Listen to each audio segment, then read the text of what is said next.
Now this time it is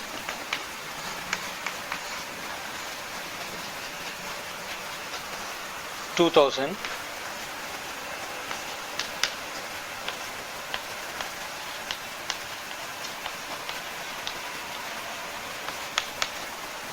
So before connecting,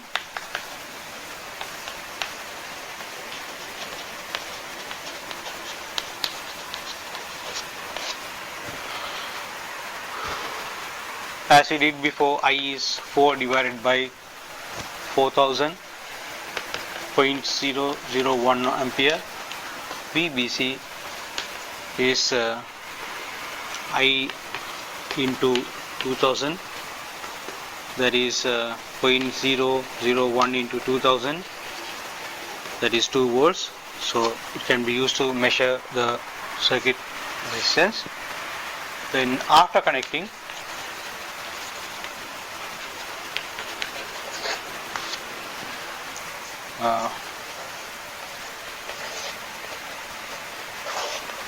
this is 20 ohm.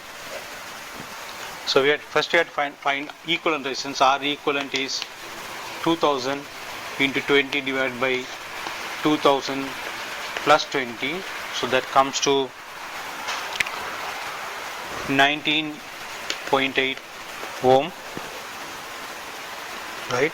So the I dash is 4 divided by 2000 plus 19.8, that comes to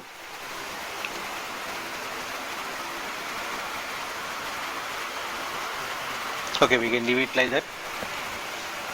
Then we can find VBC 19.8, that is I dash into the equivalent resistance R equivalent. So I dash is 4 divided by 2000, 19.8 into R equivalent 19.8. So this comes to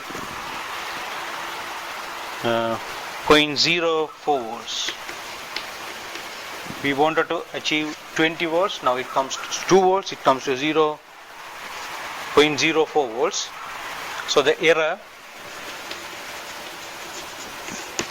percentage is 2 minus 0.4 divided by 2 into 100.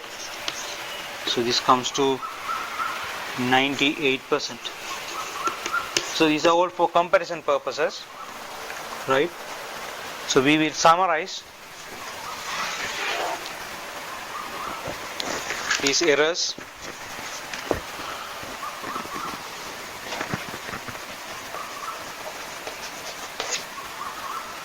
To draw a conclusion, circuit resistance,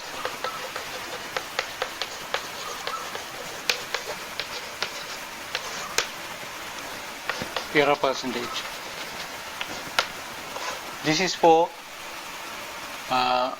galvanometer, voltmeter with a range of 0 to 2 volts and 20 ohm internal resistance, right? When the circuit resistance is 2 ohm, right, the error was 4.5%. When it was 20 ohm, it was 33.35%. When it is 200 ohm, this is 83.5%. When it was 2000 ohm, it was 98%. So you can see, when the circuit resistance is very much smaller than the voltmeter resistance, the error percentage is very less. When it is equally same as the circuit resistance is 33% error, and when it goes beyond, the error percentage quickly increases to very, very high values, right? So we have to always make sure that the circuit resistance, the voltmeter resistance is very much larger than the circuit resistance. Okay, this is the question. They are given 3 diagrams. So the first diagram, there are no instruments, ammeter or voltmeter. The second diagram, they are connecting an ammeter the third diagram, an ammeter and voltmeter is connected. The first question is, find I and VAB in circuit A, right? So we are asked to find I here, so you can find I using Ohm's law for the combination of resistors. So the I is the applied voltage is 40 volts divided by, because there is no internal resistance in the circuit, the cell, so we have 100 ohm plus 300 ohm, that is 400 ohm, so that is 0.1 ampere. And VAB is I into 100, that is 10 volts. So the range of this voltmeter is 10 volts. Here also we get 10 volt between A and B, so we should be able to connect voltmeter there, right? It is something like a structure question, so they are coming in steps. The second part, find ammeter reading in circuit 2. Find ammeter reading in circuit 2 where the ammeter is now connected. So when ammeter is connected, it will introduce its own resistance. So that is 2 ohm is coming here. So the I1, after connecting the ammeter, the total resistance now is 300 plus 1 plus 2, 100 plus 2, 402.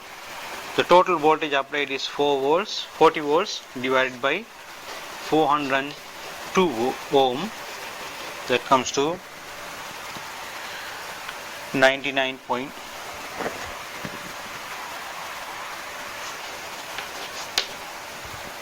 milliamps. I calculated in milliamps. This comes to amperes. So here this is 100 milliamps. So after connecting the ammeter, the circuit reading is the circuit current has changed, so there is an error, so they are asking to calculate the error percentage. So error percentage, so without the ammeter we are supposed to get 100 milliamps. So when the ammeter is connected, it is 99.5, so 100 minus 99.5 divided by 100, that comes to 200, 0.5% error. So why 0.5% small, very small error? Because the ammeter internal resistance is 2 ohm, that is very much smaller compared to the circuit resistances. The circuit resistance are 400 ohms now, right? So the third question, find the voltmeter and ammeter readings in circuit 3. The circuit 3, they want now the voltmeter reading and ammeter reading. Now you see, now we have an ammeter coming here, that is with the 2 ohm resistance. A voltmeter connected in parallel, that is 100 ohm. So we have to find the equivalent resistance for these two. R equivalent, right? Okay. Yeah. R equivalent is 100 ohm and 100 ohm in parallel, so therefore 50 ohm, right? So the new current I2, that is the ammeter reading, right? I2 is 40 volts divided by 2 ohm plus 50 ohm plus 300 ohm. 300 plus 50 plus 2, 40 divided by 352, that comes to 0.1136 amps, that is 113.6 milliamps. Huh? Sorry.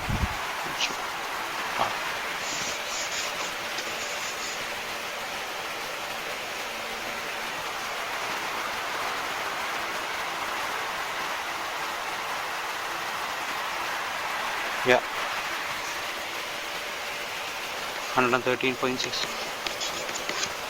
So the current has increased now because we connected a resistance in parallel. Voltmeter resistance is coming in parallel, so therefore the equivalent resistance has dropped. So when the equivalent resistance drops, right, current will increase. So that's correct. So VAB now. Now this is the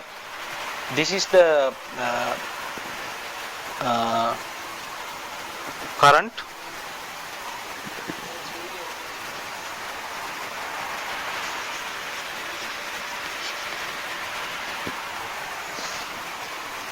And VAB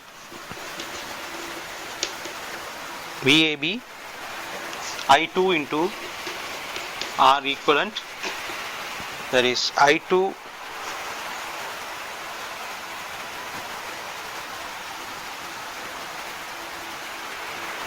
R equivalent is 50 divided by I2, that is 40 divided by 352. That comes to about 5.68 volt.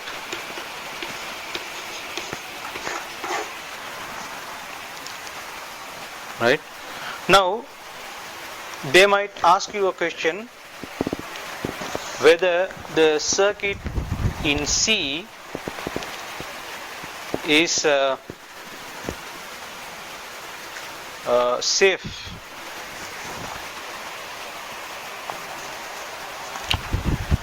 Right?